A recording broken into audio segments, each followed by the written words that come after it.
Right. Hello, everyone. Welcome to James and Flav. For now, this can't go on, can it? It can. I mean, it seems It can. to me. Listen. We obviously want to talk about Liverpool. I just want to give everyone a heads up because I think it's really, really important. This football podcast will consist of 20 minutes of solid football chat after a balmy Champions League week. Then it will be about 20, maybe 25 minutes on sausages and men eating sausages. And then probably about 20 minutes on the things that generally men hide from their misses. So that's the podcast this week.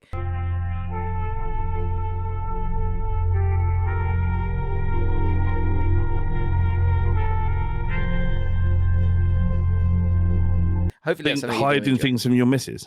Yeah, I think it's a bit that's got just incredible legs and they are growing and I am here for it because I'm so excited to hear more things that people hide from their partners that I can then go, thank God, it's not just me. I think there's tons of stuff that all men hide from their partners that they're just isn't weird. We're not talking about weird stuff, or maybe we are. I don't know what's going to come in this segment, but there's things like, for example, just quickly, if you let me. Take it down. The other day I made burgers for dinner. Good. Right? And I just thought a bit of decadence wouldn't go amiss here. And I put 2 slices of cheese in there. Yeah. However, whoa. Slice or chunk? Is it chunk I'm talking about cheese? the burger cheese. The burger cheese. Okay. Right, but 2's not necessary. But I just thought, fuck it, I'm feeling. Mate, oh my today. God, I can't believe you even just said that. Because I think the road I feel like we're going to go down, or at the very least, it's the road that I go down. The bulk of my undercover shame comes from gorging. Yeah. Yeah. I did it last. So I watched the game. I played football last night, and then we watched all the games. It was absolute cash. You're looking over here. There's a Spurs goal. Spurs. You're looking over there. There's another PSV goal. Arsenal. Goals. Harry Kane would have loved it there. And I'd had a couple of drinks, and then I got the train home. Now, when you have had a couple of drinks and you're making your way home, and you haven't had dinner yet, you're in a dangerous place. And what you're really looking for, searching for, screaming for, is at worst a newsagent's, at best a Sainsbury's local. And I found both. Best. I found both. I was panicking because I was thinking I need something to eat on the train. Right. And my battery was at like 6%. So I was thinking I wasn't going to be able to, I might have to sit with my thoughts here, which was just horrible. It was just frightening thought. So I thought, okay, I'm going to go into this newsagent. So I was having a look around. There's a guy doing the shelves. He goes, "We off the boss?" I went, "I'm just having a look around." And I was looking, there wasn't really anything. I don't really trust the sandwiches, if I'm honest. But I was in the market for a sandwich. In the end, I bought a packet of nice and spicy knickknacks. Jim, what are you saying? You hide this from your missus? I'm thinking you have a small pizza on the way home. Right, okay. You eat it before you get through the door, so she doesn't know. Right, that's just part one of the story. Okay, right. Should we save it to the end? Or are we doing this? Part one. That's part one. Someone, for the love of God, because I'm awful for it, remind me to explain part 2 of my gorge. Jim, can I just finish my burger story? Sorry, you rudely interrupted. Really killed you there. I put 1 burger cheese in there, and I'm looking at it and I'm going, everybody has 1. I'm going to have 2. The missus doesn't need to know. Of course she doesn't. Yeah. And I actually stacked them so that they were like square. So if you do it twice, perfect, they stick out at angles. She doesn't need to know. I hate, because I hate people do that. I hate people do the looking at your food thing and going, People that comment on your food, it fucking drives me up the wall. Mad, man. Just let me eat it. Oh, what you got there? My dad does it all the time. What are you having there? Mind your own business. Yeah. Or it's questioning and again shaming on the size of things. I know I've put too much cheese on this. Okay, let me walk over, sit down, and eat it. I don't need a comment from you. There will be more cheese in the world. Yeah. Anyway, Liverpool. Make this weird. Liverpool struggling. We've got our beloved patrons with us today. If you are, and our number's a bit low today. our numbers have never been higher on Patreon because we seem to be retaining people with great chat like yesterday's discussion on the mailbag of mad cow disease. So if you have missed mad cow disease chat, then you can enjoy it. Link is in the description. Come and join us for our Patreon podcast. More people tune in for the mailbag than they do football stuff now. I've just noticed that. Yeah, it's a slight worry. So yes, so true. But yeah, maybe because we've got probably a good few Liverpool fans in our midst. But Liverpool fans, we've got to be struggling right now. Okay, there must be some Liverpool fans in our chat. I want to stick your chest out. I saw a tweet from Manny, who is one of the most lovely human beings. The few days I've spent with him, he was saying, "Oh, I fear we're going back to the dark days." Yeah, I mean, these are comparatively dark days. No, I will give you that. Welcome, it's good. It's nice here. It's nice. This is the bleak midwinter. But these but these are dark days. I kind of wanted to go. I was like, Manny, don't you dare mention Roy Hodgson.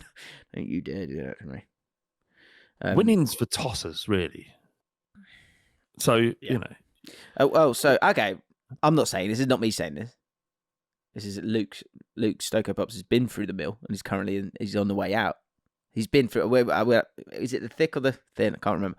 He says, "Dark days. Talk about an overreaction." Jesus, I want to hear from a Liverpool fan. We must have someone here. Luke supports Birmingham, so he knows all about dark days. Oh right, I see what you mean.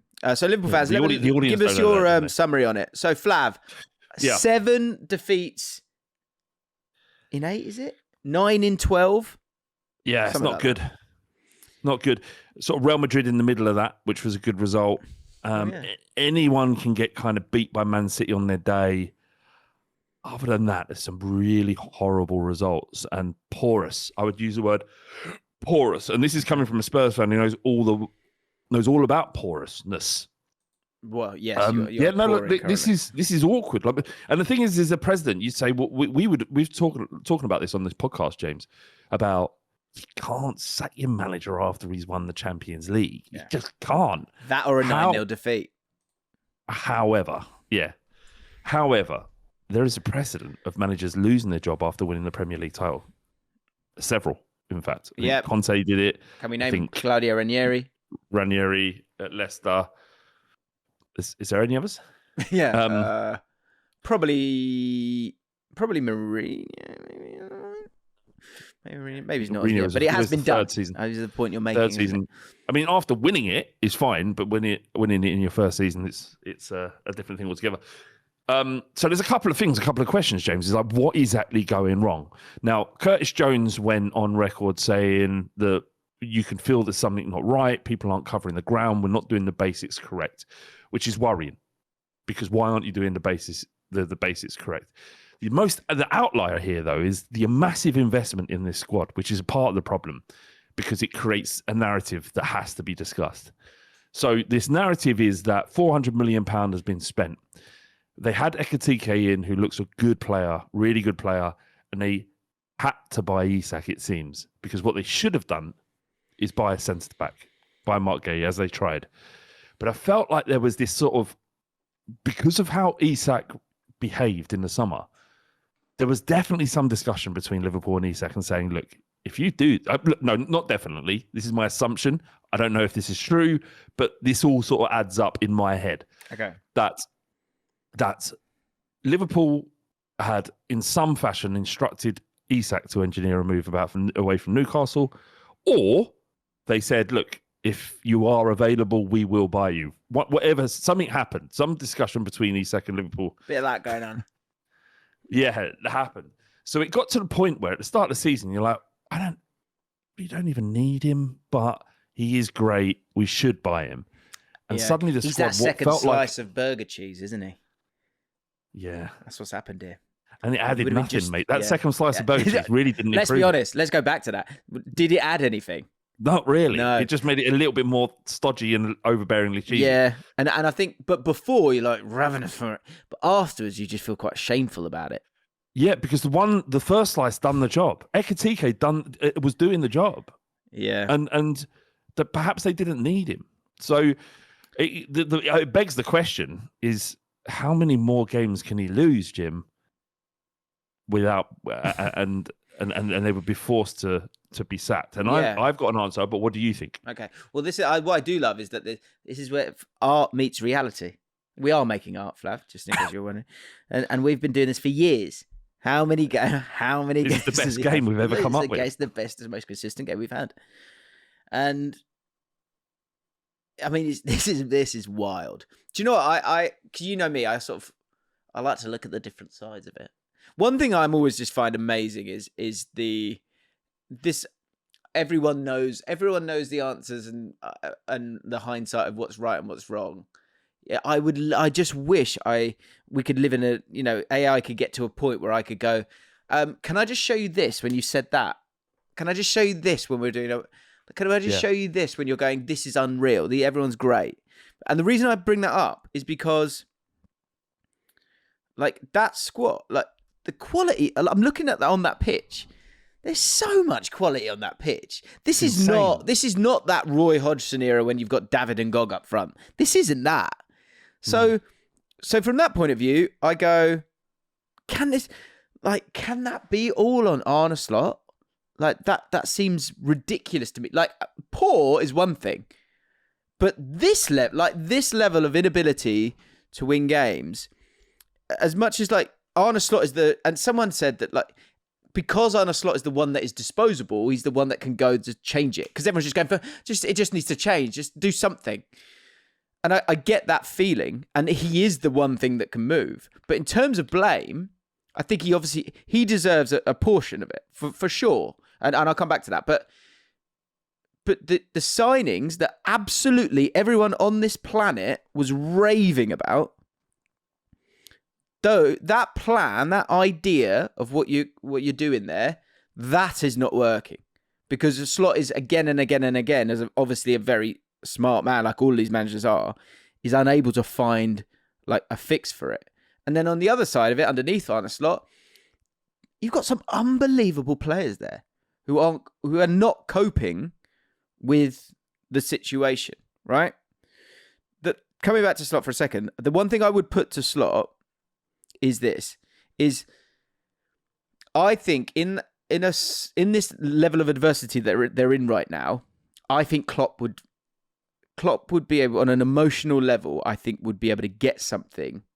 I think they're really missing Klopp in this instance, in this moment, because I think the energy that he's able to empower and place into players, and he did so for years and years, that is something that I just don't think Arne Slot seems to be able to have right now. And that's the job of the coach to get them feeling better. That makes sense. Great point about Klopp and the difference between them. And Matt Namara says, Matt Namara, who's a Liverpool fan, has alluded to this as well, is that they don't seem together. The fans, despite winning the league, perhaps haven't taken to him because of the previous relationship with Jurgen Klopp. Should we read these out? Because Connor's one of our moisties. Just to read it out. So as a Liverpool fan, I don't think we've grown attached to Slot, and a lot of people calling for his head is understandable when this is the worst form we've been in 70 years. And then he said, never seems to make the subs right, and the tactics aren't Everyone working. says that about their manager, by the way. When you're not winning. Right. Absolutely. I would say that. I would agree with that. Rule one doesn't make the right subs. Yeah. Having said that, I don't want him to be sacked yet. We've only won 2 titles in my lifetime, and he delivered one of them to us. Sorry. Yeah. And so when you're in this situation, the one thing that Liverpool had, regardless, and this would include, Jurgen Klopp's terrible defence of the title when he won it, it would include a togetherness at the club. No one was calling for Klopp's head at that point, or ever, I don't think. Whereas it was because he was Liverpool. He had institutionalized the club in his own image, which is what you always need if you want to be successful. And I've said this for a long time. Arteta has institutionalized Arsenal in the way that Wenger did before him, and Abramovich and all these people.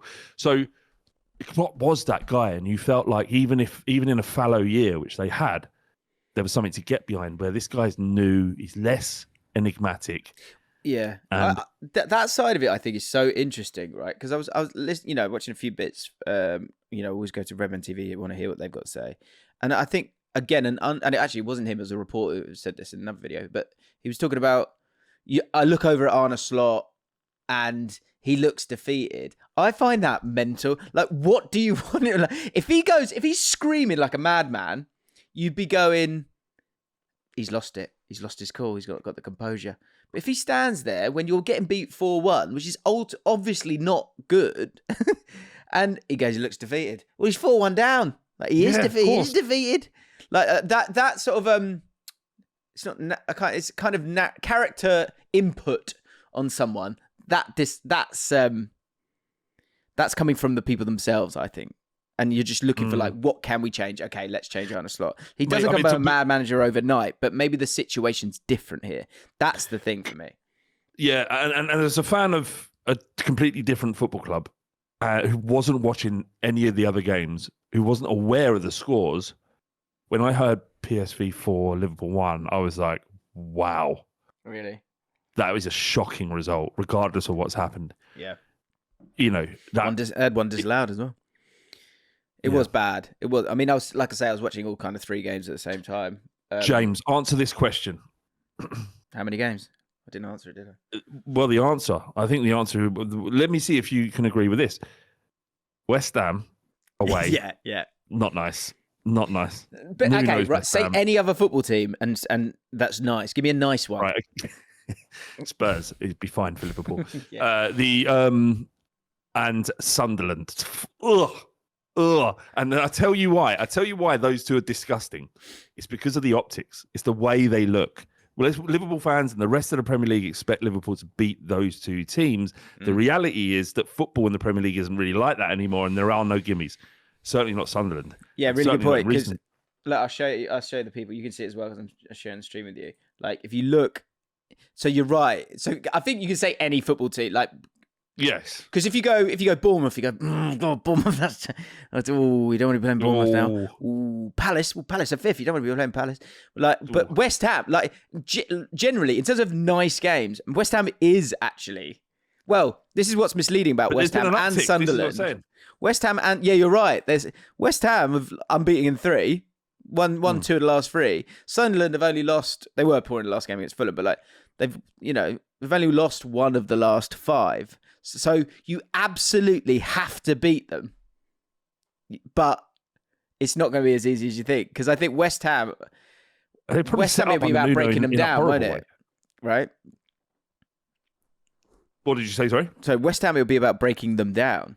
Yeah, and going long and doing everything that Nuno does really well and playing on the counter. It's like a horror show for Liverpool, really. Is it at home? It's away. Yeah, that's not nice. I mean, they always beat West Ham away. Salah always scores as well. But you're right. Like, I think in terms of answering the question, you cannot lose to West Ham. You cannot lose to West Ham. Right. You just can't. The other thing he has is, like, you know how quickly... A case in point, right? Eubank and Ben, I'll be quick. Eubank and Ben fought each other in March. And Eubank won it. And it was a tough fight, but Eubank won. Yeah. They had the exact same fight 7 months later, and Eubank was broken from minute 1, right? Something had happened in that time, which meant all of the fight, everything that drove him to go into war before had left him. And it happens to boxers all the time, and it's like that. Jim, it's like that. It happens. 1 minute they're fine, next minute they're shot. Now, what if Van Dijk and Salah are shot? What if this is actually the bit where they begin to tail off like all footballers do, and it's impossible to know exactly when it's going to happen? Slot can't legislate for that. Slot can't legislate for the fact that Salah was the best player in the league, arguably, last year, to now being indifferent. Yeah, so that's a really, really interesting point. Because I think the emotional well is a real thing here. Like, and I think because when I go back to Klopp and why they're missing him, Klopp could fill people's wells up. If that makes sense. And I just don't think it's not that Arne Slot's bad. I just think he's not Klopp.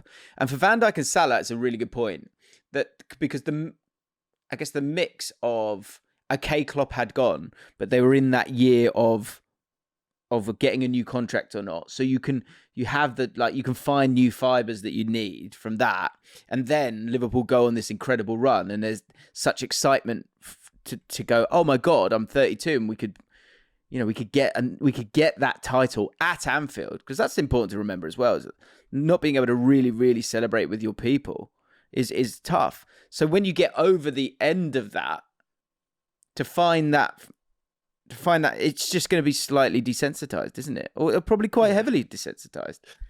I've got another question for you, Jim. Yeah. Do you agree with Jamie Carragher's attack, in inverted commas, on Salah? Because Salah, he said, Salah's silence speaks volumes in that he hasn't addressed this. Curtis Jones came out with quite an explosive critique that we mentioned earlier of Liverpool's situation and season thus far, and Salah hasn't said anything. And as an influential man in their dressing room, you expect something from him, some sort of leadership. And he said when his contract was up for renewal, you couldn't stop him from talking about it. You heard from 3 or 4 explosive sound bites about this new contract. Where is his? Why is he so silent now? Do you think there's anything in that? Do you know that's fair of Carragher? What's he supposed to say? Just come out and go, we're doing everything to try and make this better. You know what they always say. But that's what I mean. Like this something. Yeah, but that's the character assassination of people based on the words that come out of their mouth 20 minutes after they've had a professional humiliation. It's like, I get why you would go, do you know what? It's like, mate, we talk about it all the time in a mailbag. Like, you have these moments where you go, I'd love to tweet that. And you start tweeting it, or someone says, you go, actually, it's not worth it. What good is that going to do? I think, I don't know. I think I don't feel like that's going to, that's more a reflection of last year and maybe probably his personality in the sense, and I'm not saying this is a bad thing. I think it's what makes him great is he likes to be the guy. Like, there is an ego there. Like, that's what a lot of great attackers have, that, like, because they want to be the guy. And he can't talk now when he's not playing well either. 33. Some good comments here. Ollie says, I think keeping him will say a lot to the players in a good way. Sacking is the easiest thing to do. It shows belief to keep him. Yeah, I mean, that's it. I always say, like, you pick the man or you pick the team. So, like, I think the problem he's got, because the one thing I say is this as well. I said this last night. If you're PSG manager, and I appreciate the league is different, right? Maybe not as competitive. But if you're a PSG manager or a Bayern Munich manager or, any of those clubs, right? And you lose 9 out of 12, you'd be gone. Unless you are the situation that Slot is in, where he brought them the title in the first season. If he hadn't won the league last year, if he'd had a good season, they had a real go, and they finished second, he would be gone by now, I would imagine. So it's what he's done for them, which again is not a bad or a good thing. But it's a big decision for them to make. Like, I think the thing that's difficult here is with that group, and it does feel like it's unbalanced in terms of a lot of different profiles, which I think everyone can agree with. Do you need fresh eyes to find an answer to solve it, or would it get better naturally? More players, just buy more players. I think that's what they need. Yeah. Who knows? What else? Should we? Salah needs a paywall to vent behind. That's a good point. I think he'd do well. Ultimately, the players we signed for Slot. The club believe in him, and so do the new players, says Ollie Sage. True. Because the thing with the subs, right, is the change in subs is you've only got so many players that you would go to anyway. That's the weird thing, I think, for Liverpool as well. He's got a lot of... When you were talking about the signings, you're not just buying signings, you're buying guys you expect to play. And I think that's a problem too. You know when you buy players and they're like, they kind of know they're a sub and they're okay with that, then that's fine. I think when you've got like, if Isak or Ekatike or Wirtz are on the bench, they're like, they are annoyed. Like that's not what I came here for. Frimpong as well. It's like, what am I doing here? Why have I left Leverkusen for it? Like that will start to affect kind of the group and the performances, I think, as well, because there's maybe not the same unity as there was before when you had Milner and Henderson and Lallana and like, what's his name? Minamito, was that his name? You know what I mean? Yeah. Like the personality balance feels off too at the moment. I'm sick of talking about Liverpool now. Okay, that's fine. Can I bring something to the table? Yeah. It doesn't have to be a long discussion, but I really love this. It made me laugh. Sure. Robert Sanchez on Lamine Yamal. Cucurella has him in the bag. Everyone is great until they come to the Premier League. I'm like, yeah. Yeah. I mean, I watched that one. Chelsea, Barca were awful. Couldn't believe it. Like Chelsea had 4 goals chalked off, which is a bit annoying. Like the leaning on VAR because you know you've got the technology of VAR for the offsides is got to be. If you're a Barca fan, it's got to be so annoying. Like game after game, you're having loads of goals that kind of disallowed. You never know if your team's conceded or not. It takes 4 minutes for your team to concede or not. Do you know who did concede last night? Spurs. Yep. Talk about that. 5. Count them. 5, yeah. Blackburn Rovers conceded as well. Did you win? Yeah, but don't worry about it because I'm not impressed yet. I'm still angry. And since I've been angry, you've won 2 games on the trot. Okay? I'm still angry. 12 means nothing to me. Okay? You are... Yeah. How many points? How many points are we? 2. You are 2 points off the playoffs, but that means nothing to me. Okay? Everybody's 2 points off the playoff, though, aren't they? In the entire league. Mate, yeah. We were 15th on Saturday, and we were 2 points off the playoffs. So I'm not impressed. Like, we could talk about QPR in further detail once you're firmly in the playoffs, because currently I'm not happy. 12's not good enough. Anyway, Spurs. Can I give you something on the paradox of football and supporting football clubs like Tottenham Hotspur? Yeah. Sunday, obviously, it's a long way away now, and I don't want to talk about it. But long way away now. So it's yesterday's news, really. Sure. But I will say something, James. I've never been more embarrassed by a display, gutless, pathetic, woeful, absolutely abysmal. Nothing positive to be said about it at all. Absolutely embarrassing. Embarrassing for me too. I was like, Frank, I've backed you. I've backed you quite heavily, Tom. Don't do that to me. Come on. Right, so we come fast forward 3 days. Yeah. In the backyard of the European champions. Mm-hmm. And I'm like, oh, well, okay, well, we can do it. We can play attacking football. Yeah. We can press man for man. And we'll do it against the best passing side in the world if you want. Like, admittedly, it's weird talking about taking positives from a game you concede 5 in. I know that doesn't make much sense. The goals were wonderful, though, aren't they?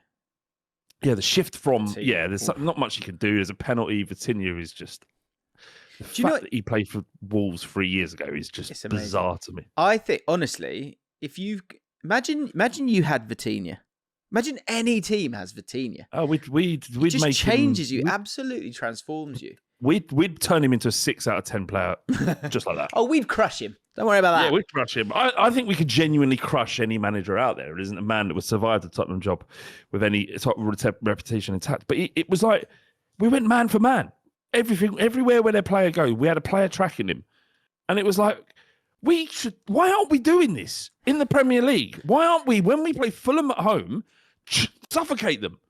They may or may not play out or play through you a few times, but at least do something. Influence the game. We had an XG of 2.8 against PSG, against Chelsea and Arsenal, and I appreciate there's a Premier League tax here. 2 games combined. Listen to this, James. Listen to this. Yeah. This is how bleak it was. 0 in 2 games. 0.17. That's not great. That's not good, is it? That's horrific. It was. So that's why we're angry. It's so boring. Yeah. It's so boring. We never score. It's shit. So do you know if we can play like that, please play like it, Thomas, because you will be fired. You will lose your job if you keep doing this. Do you know what? It's so when I had my QPR rant last week, which or the other week, people seem to really enjoy it. Which I mean, okay, yeah, I enjoyed it. Okay, I'm not sure I did. How fine. Allcott like. yeah. You get one a year, don't you? With me, you get lead once or twice. That was me. That was me on Sunday. That was definitely me on Sunday. But because you kind of said it there, you sort of asked nicely there, didn't you? And I didn't. I had no recollection I said this. But someone's so I might be amalgamating. I might be bringing together two comments here, but I think they're really lovely, and I wanted to talk about them because it just highlighted again just this wicked community that we've got here. And so there's two things. First of all, your name it starts with a C. And it's then got a load of letters, so I can't remember it off by heart. But you basically were saying that you had a tough time, and the pod was making you feel better.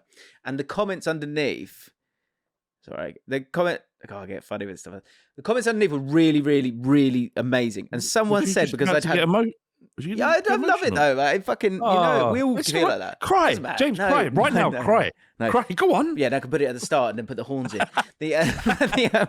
Someone said, as Jim said, you're better than you realise. And I was like, did I say that? But I was talking about QPR. Okay? Come on now, you're better than you realise. But this person was using it in the context of one of the lads not feeling his best, and. He was saying that, look, you're better than you realise. You're fine. People in the chat going, cry. No. So first of all, I think that's a good phrase that we can have, like that, and I really appreciate everyone in the comments like looking after each other, which is great. And we said it on the mailbag yesterday. I really want us to do more. Like meetups and things last year. Next year we're gonna. I don't really want to meet them though. No, I know you don't. It's all right. I'll do it for you. I'll bring a cardboard cut out of you. But the other thing that was amazing, and it's probably a different comment, was someone was saying, "Oh, this is it. It's the first of things that you hide from your missus." Yeah. And over the years we've had just checking in, right? I would love, as we sort of work towards Christmas here, and like it's dark and I can be a bit tricky at times. Hang on, let me read it. I love this because I love the confidence to do this, and it's something that I'm going to probably try and do. Okay, so I've called this bit now. Don't tell the missus, and this is Lou JK. What a man! I presume it's a man. He says things we keep from our missus. Every 4 weeks, I get a haircut in town, and every time, without fail, I stop for a solo pint on my way home. Yeah, she will never know. Nor understand why this is a staple in keeping a man sane. And he said, stay soloing, lads. And I thought, I want to talk about that. I would love to see, because I've got mates who do that, and I always think, that's class that you do that. I would just never, I feel funny doing it. I completely commend it. So I would really love people to have a bit of like them time and go to a pub and have a solo pint and just have a little moment to yourself and take a picture and send it to us. Yeah, we can make this a thing. I think so. I think it'd be a great thing. And empowering, but also, appreciating yourself, spending time with yourself. And anyone can do it, but men especially are poor at this, typically. And I think, I would love to see your pint in the pub when you're having a solo moment. Yeah, and I would love to see it. It isn't something that I do. I wouldn't feel really comfortable doing it. But my brother Ryan will often, and he'll always send a picture of it, going, especially in the summer, just on the way home. It down. I love just a that, cheeky man. pint.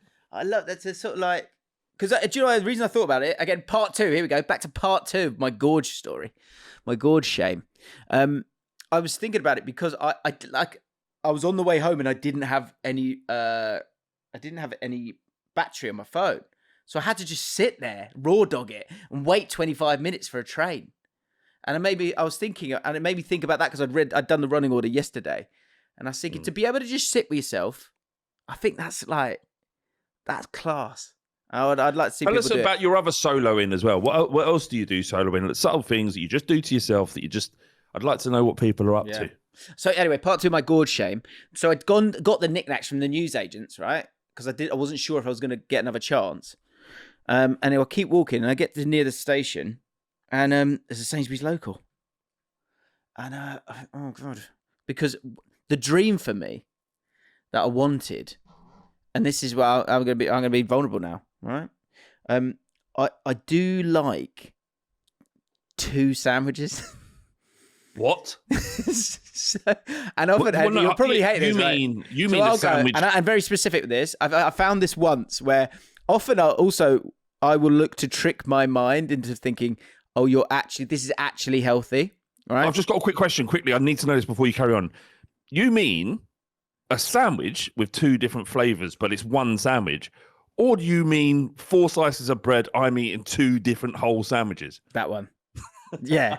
So and bizarrely, what I've done, and I've done this over the years. I used to do this How often are you doing this, Jim? Very rarely, but it's when you've had a few drinks but you've not had dinner, so you feel you got the handbrake, you got a chance to take the handbrake off because you don't feel the guilt. Explain this to me. What you having? So back in the day, I used to do this with chicken wings. So in my head, I would like, if I don't have chips, then it's fine.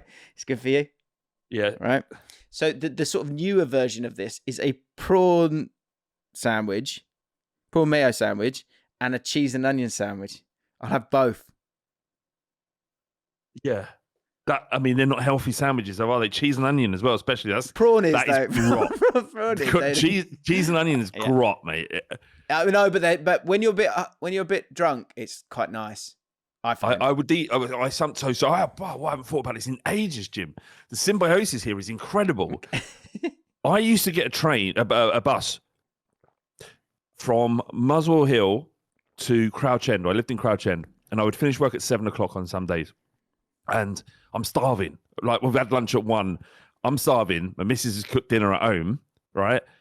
But there's a walk from the W7 bus stop that takes about 10 to 15 minutes to where we lived. Yeah. When I got off the bus, there was a Tesco Express.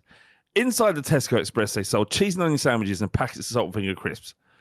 I would scran the cheese and onion sandwiches on the way home, get rid of the evidence, go in and have my dinner. I did that a lot. Really? See, yeah. And sometimes I feel slightly like in the moment I don't. In the moment, I don't regret it. I don't regret the 2 sandwiches. I know it's wrong. I'm fully aware it's wrong. And afterwards, wrong. I feel a bit minging, but I will do it again.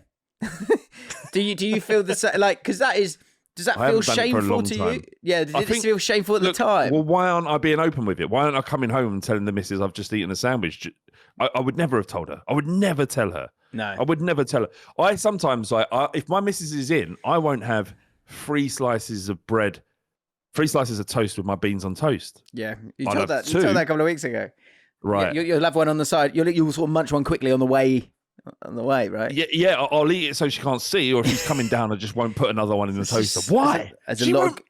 I think this is what I love. Like, this is what I love about the podcast is that I think there is gorge shame everywhere, and I think it's a man thing. Maybe I don't know. It should be gorging though. I don't think it's a positive thing. No, I agree, but it's good. But you shouldn't be regularly gorging, but the odd gorge. Here and there, it's going to happen, isn't it? This is a subtle one. Everyone's having Domino's. Rare treat. It's expensive, right? But it's sort of weirdly, everyone gets quite excited by it. And then it's like, you open the box, it's, oh, no. Because I've paid, obviously. Oh, stuffed crust on mine. Why have they done that? I haven't asked for that. That is a nightmare. Anyone else got stuffed crust? No. I wonder why I've done it. But it is amazing. How you feel before you start eating and how you feel after is mental. Because you're like, why? I didn't need a stuffed crust. I don't need this. I can't even finish the normal pizza. Yeah. Jim, there's these things like they're like Beard Meats Food. You know, the guy who just smashes these massive meal challenges. You know what I'm talking about? Yeah. And I sometimes watch that when I'm really hungry and go, I could do Yeah. Mate, I'll get tempted. I'll go through 2 slices of Domino's and I'm like, oh, done. It's a funny world. We are about to.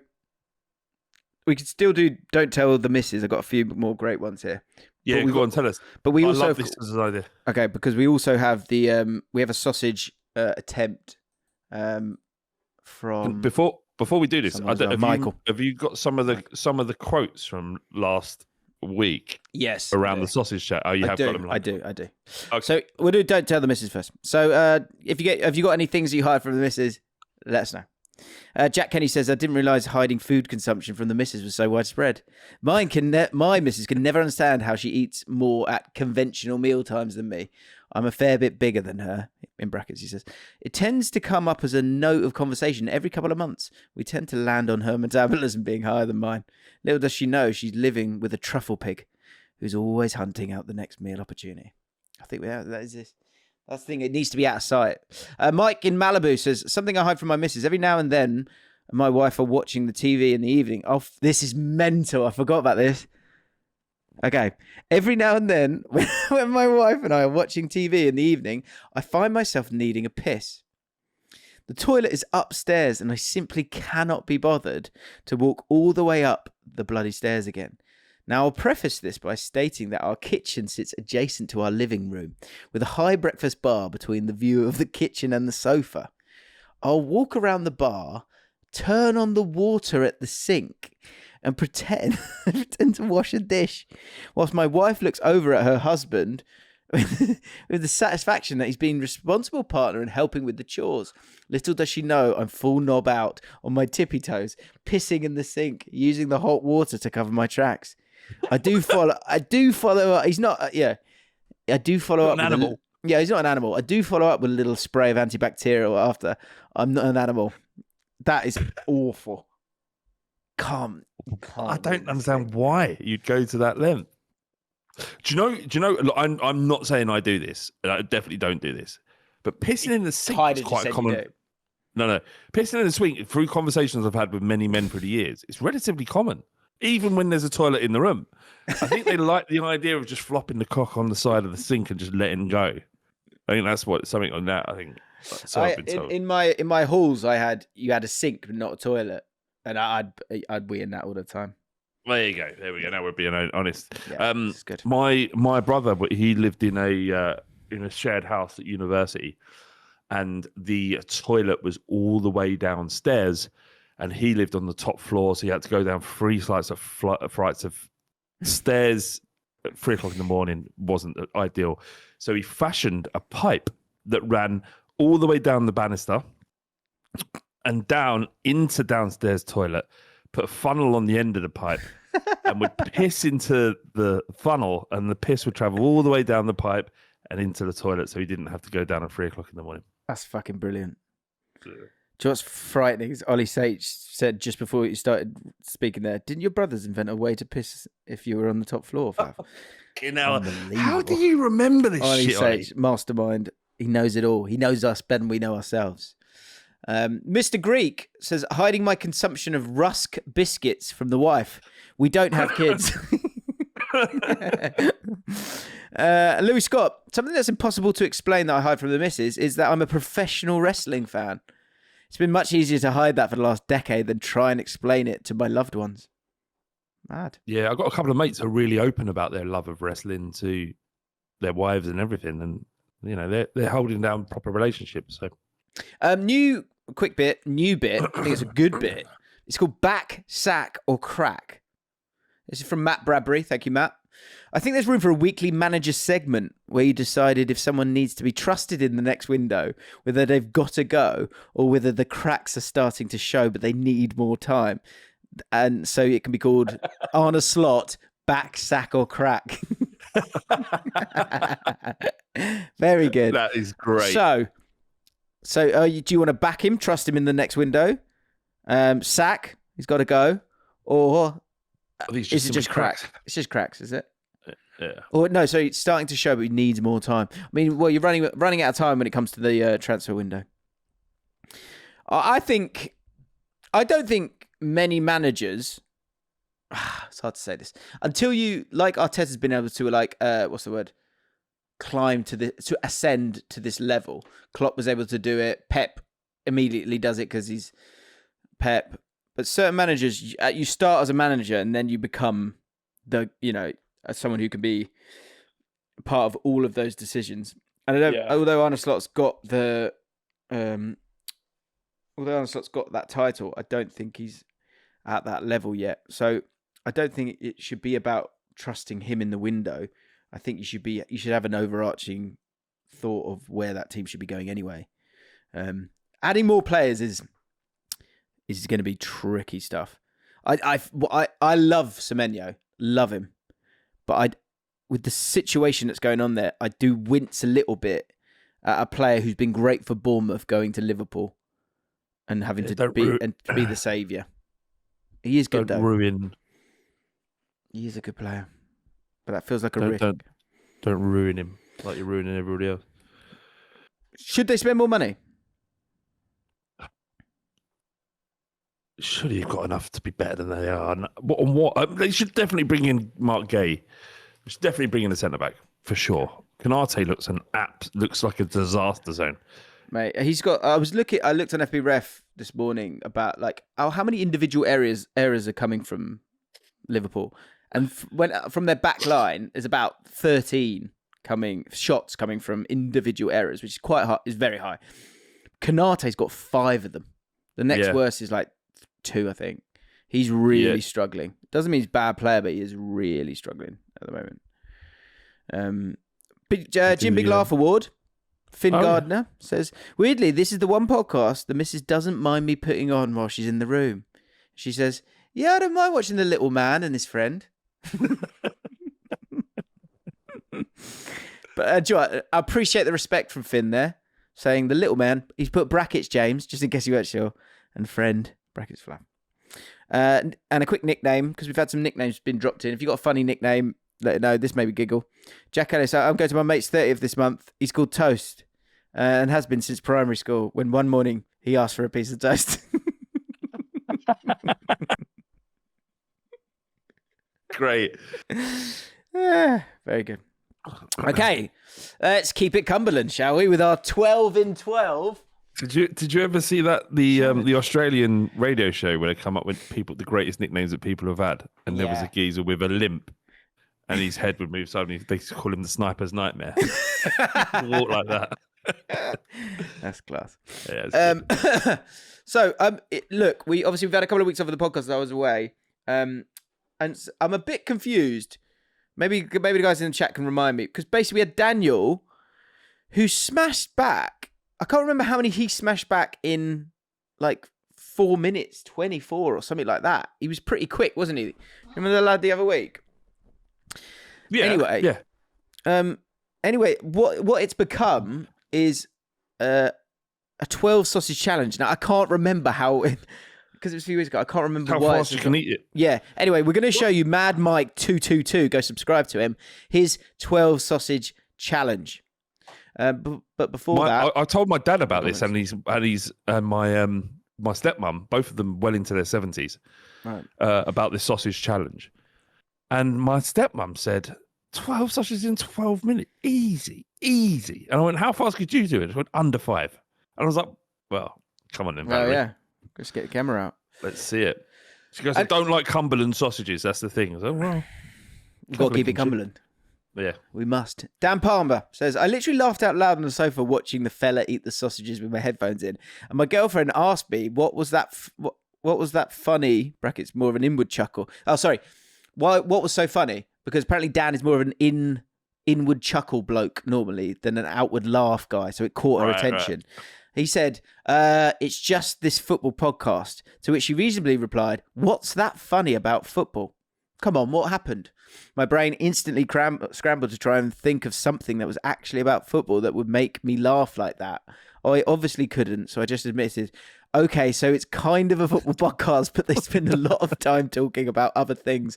And another one that they talked about was how one of the blokes ate a load. Oh God, I've not clicked read more. Basically, it just was like how a bloke ate a load of eggs, and that led to people eating sausages. And she basically went, okay, and then she went and she left the room, went to work somewhere else. She wasn't happy with him.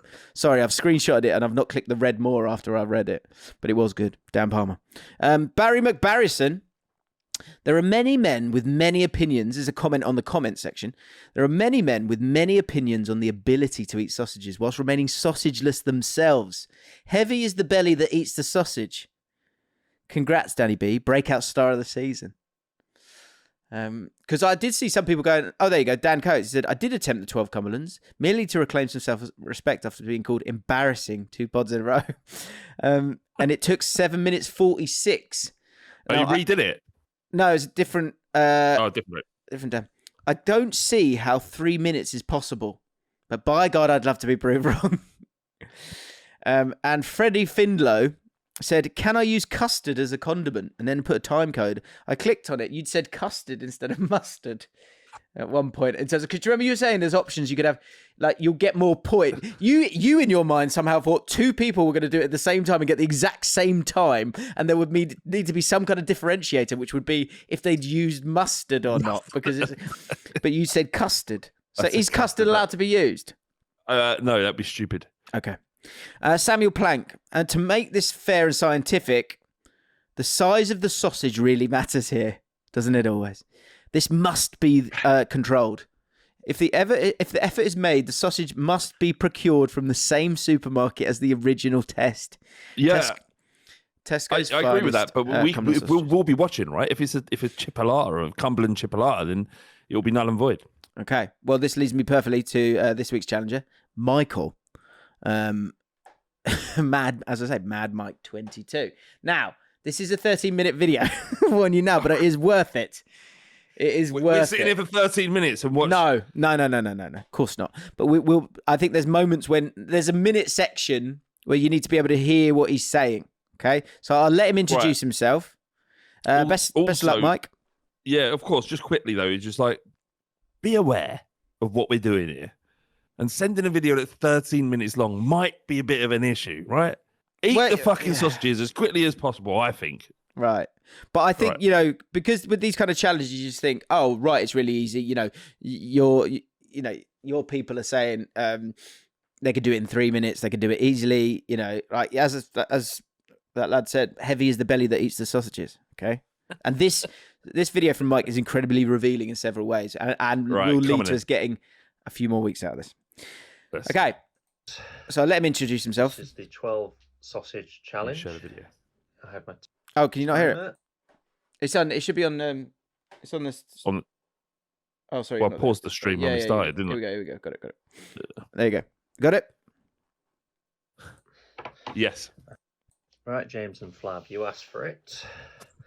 This is the. I love him already. Sausage challenge. I have my timer. I have my Dijon mustard, which I've never tasted before in my life. Never tasted it before in his life. 2 packs of these. One of these, which will become clearer as we go along. Yep. Great little hook there. And my juice. How clearly is a Liverpool fan? The fact that he's got a Liverpool bolt and a Carlsberg cup. Can I just ask a question? Pause. The wife's gone to. I think he's going to say work. Oh, right. Is that what your question was? No. The question was drinking. Did we ever allow drinking? Oh, I don't know. We'll come back to it. Interesting. I have no qualms with washing down the food. Is that what you're saying? Yeah, I don't see a problem. All right. In eating challenges, typically drinking is allowed. So, okay, go. Okay. Right, I'm just trying to get the audio right here, guys. So if there's a problem, beloved patrons, let me know. Okay. To work, so just to hear what the missus has got to say. And my juice. Now, the wife's gone to work, so took this opportunity to do it today. Also, the sausages was going out of date as well. So, right, look at the size of these sausages. Here they are, just to mention them. I don't know if they're absolutely fine. Never cooked sausages like that before in my life. Let's have a look. So, here's the timer. Right. Let's just get it going. Let's get it going. Ready? 3, 2, 1, go. Right, so we're off. I'm going to go to 3 speed, okay? Okay. The size of those sausages. That's fair. They are much bigger. Much bigger. Right. What's happening here? Oh, mate, it looks so lovely. The idea of sausage and some Dijon mustard right now is just making me salivate. Right. Do you know what I find mental about this? Is that, of course, you have to. You end up staring at the camera. And it's... Might just forget the record and enjoy the sausages. When he's chewing, then actually he's going to look at the camera. And it just it feels quite intense. Right, he's 2 down. Right. He's 2 down. The pace is an issue, surely. He's put the Dijon mustard in front of the timer. Is he all right? He's had 2. What am I doing in my life? What am I doing in my life? Right. Okay. Right. So yeah, So do you remember what you were saying? But you had you said custard is not allowed. Yeah. Okay. Listen to this. Flav made a Freudian slip when it comes to the word mustard, and actually said custard. So, if this helps. Fair enough. Fair enough. Not Love the it. worst thing in the world. Actually, it reminds me a bit like when you have apples and sausages. He's filling. Now. He's trying. It's rambling on now. Yep, there we go. Won't be on. 2 minutes. I'm going to fail at this miserably. He's obviously struggling from a tempo point of view, right? Yeah, he's also like, there looks like a lot of sausage left. Yeah, it's the density of these sausages, I think, is a problem here. I'm not going to repeat to you what my wife said when I was doing this.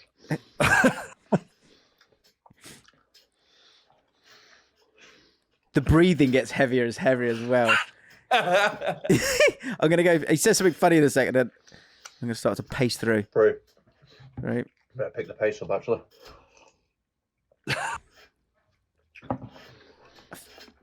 Look at the size of that fucking sausage. I mean, that's a normal sausage, Jim. I mean, it's thick, but it is a normal sausage. They look so much denser. I'm averaging the sausage a minute. Come. He's going to the custard. It still goes to the custard.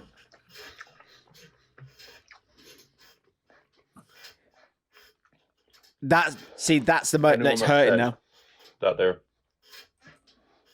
capable of doing this in 4 minutes is lying. Unless your name is Beard Meats Food. Yeah. Right. I think he digs out Dan a little bit. Says, like, the quality of the sausage is not good enough. There. Yeah, he's gone. Yep. Does he do it, Jim? So here we go. Just going to let him smash through it now. Oh no, he's on 5 He's got to do it under 12, right? Well, I mean, I was trying to give him 12 in 12. This is what I mean. I'm getting confused, and I'll be honest, I can't be asked to go back to watch it all. But that's fine, can Jim. someone just explain to me what is the challenge? Is it 12 in 12 or is it 12 in under 4? That means that's mental to me. No, I mean it's who can do it fastest. We want to find the champion of who can do this fastest. He keeps going to the custard. Stop dipping it in the custard. Oh, that was it. He realises. I've realised now that custard isn't a condiment. That is more food. I'm just putting more food in my mouth. That's good. I'm not going to do it. He's not going to do it. No. He's got 6 left. He's on 7 minutes 30. I mean, I don't know what's... Look at the quality. I mean, look at the density of that. So it's just a high level. No. But a Cumberland sausage can't be any. I mean, you can't. It's any Cumberland sausage, but all Cumberland sausages are known to be dense and thick, right? I know, but I feel like the Dan before. I don't feel they're of the same level. What is also wild? I think you're right here. Yes, he's gone to the custard, but then I won't. You can't see it here. He goes back to the Dijon, then back to the Yeah, custard. that is mental. That's crazy. Pickle. Stop dipping the custard. He's not doing this. He's not going to get there. He's 10 minutes in. He's 7 sausages down. This is funny. He's just panicking now. He's like, what can I do? What can I do? No, it's not going to work. No, not going to work. Look like Kim Kardashian. That's a shame. Wow, No, sorry, don't Kim. take. Yeah. Oh, Actually, he went, sorry, Kim. Actually, no, I'm not sorry, Kim. You're rich. You can take the hate. Yeah, he's a broken man. He's not going to do it. As you can see in the bottom left-hand corner, he's willing to fight till 12 minutes, but you can see on his plate he's still got 4 left there. I think look, in terms 5, of got to 7. You're right about the density, and you're right about the size. So if anyone wants to take this on, your sausages have got to look more or less like that. Well, exactly that. So I messaged Mike and said, "Great effort." And bless him, he said, "Loving the pod." He said, "Loving the pod." Class act is what you said. Yeah, well, no, he went, "Loving the pod. Appreciate the hard work you and Flav put in." I went, "Hard work's a stretch." But so I agree with you when it comes to the sausages. We need that uniformity. We must get that uniformity. Yeah. So I asked him, "What sausage were you eating?" Okay. Yes. And it's here. Hang on. There it is. Okay. In Asda. So this is the sausage. Exceptional by Asda. So exceptional 6 Cumberland pork sausages. I think that's what's hurt you there, mate. I think if you've got a lower quality bready sausage, you give yourself an opportunity there. Sadly. Do you know what? I might do, James? If we can keep this going, I might contact some sort of independent sausage brand and see if they want to sponsor this. And what can we get? Can we get all slugs a pack of 6 sausages for Christmas? yeah, that might be it. But they can. The winner gets a hamper of sausages, or I don't know what it is. I'm going to try and contact an independent. I'm not sure we'll be able to make much money out of it, Jim. It might not even be about that. It might be doing something nice for Christmas. Yeah. If it's an independent is there much money in the brand. sausage game? I'm not sure there is. And I'm going to contact them. Like, this might sound strange, but we sort of do a football podcast. 40,000, 50,000 people might watch it and listen to it every single week. Now we've challenged our audience to eat as many Cumberland sausages as they can. No, well, as fast.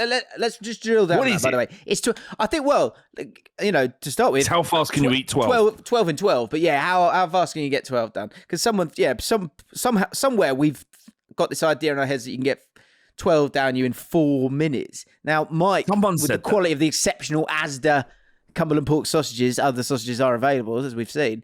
Like that looks impossible to me for the density of that high quality sausage. I would like to do it with an independent, someone that could do with a push. What, in the sausage game? Where's this passion for butchers come from? I just think Christmas, people have got to be able to purchase them. If it's like Trevor's Butchers down your road, it's like no. There'll be someone online that serves sausages online that isn't like fucking whatever it is. Like, you're right. Things that people have never searched. I wonder if there's a high level sausage retailer online I can get. What are you on about, Flat? I don't know what you're doing. I'm gonna link this up. I'm gonna match this up with an independent sausage maker. I mean, I bet you don't. Yeah. I absolutely will not. Yeah. I just like the idea of this. This has been sponsored by Pete's Porky Sausages. Yeah. I love this. Every year we get to about November and something weird comes out. It's like Ainsley, like the other year, wasn't it? And it gets to Christmas. And you know what's going to happen. It's going to be Christmas Day and everyone's going to try and eat a load of sausages on Christmas Day. Yeah, I think, look, Jim, I think we need to announce this. I think we need to announce this via social media. Announce it. I think it needs to be a thing. Connor, do you live in Surrey? William Dyer in Ashton and Fetcham. That's how I grew up there. I used to play for Ashton. Guess you must be. Yeah, I don't know where this goes. But what I do know is I want to see it. Like, Mike couldn't, and I feel like Mike was talking too much, which is understandable. I think he's clearly an entertainer. But like maybe you want that silent effort just to really hammer it through. And how many can you really get down your neck in 12? Well, yeah, how quickly can you get 12 down you? That's what I want to know. Yeah, people say you got to lock in. I don't feel like Mike locked in there. Yeah, but it was funny and I liked it. Yeah, But I want to see some talk. You can talk during. We can talk before and talk afterwards, especially how you're feeling. Not at the you get snub 5. Yeah. You could live like a king forever. Yeah. Maybe. Exactly. I don't think actions speak louder than words, Flaps. Do you know what I mean? No disrespect, Mike. I appreciate the effort. We'll forget you. As soon as someone rocks up next week who smashes it in 6 minutes, you are totally emasculated. And despite trying to do it the right way with the high-end sausages. I think they have to be... I think they've got to be finest. They've got to be really high-level sausages. Otherwise, why are we here? So, Foff says... Hamper of meat. 12 exceptional sausages is 800 grams, 28 ounces. That is insane. When you talk a bit like that, how many grams? 800 grams of meat in under 4 minutes. What are we doing? Is this safe? Is this safe? Yeah, it's fine. Yeah. Fine. I think it's fine. Yeah, it's a safe gorge. It's a safe gorge. Yeah. Okay, so, use whatever brand you need to. If you want to step up, Stephen Webster, send them to me on Twitter, I think it's best. Twitter or Instagram's fine. And best of luck. It's nearly a kilo. Bro, but you can enter from America as well if you want. You just got to make sure that these are Cumberland sausages you're eating. I would presume the Americans are better at this. Why is that? Hot dog. They like hot dogs. They have hot dog competitions. They're generally more into food. Hot dogs are like fucking mush, though. They're shit, aren't they? Compared to a Cumberland. That's true. I reckon I could smash 12 hot dogs. What do you think you could do? It's unfair on me because I can't answer it because it's not unfair on me. It's unfair on the contestants for me to really judge them because my understanding of a Cumberland sausage is 22 years old and might not even be real. Wow. What a sentence. My understanding of a Cumberland sausage is 22 years old. Might not even exist. What the fuck are we doing? Don't know. Anyway, I've got to go, Jim. I've got to go. Yeah, I enjoy it. Right. I enjoy it. Join us for the mailbag. Become a patron. We really appreciate it. Best of luck with all your endeavours. Things you hide from the missus. Options for backsack or crack. And above all else, keep it Cumberland. Keep it Cumberland.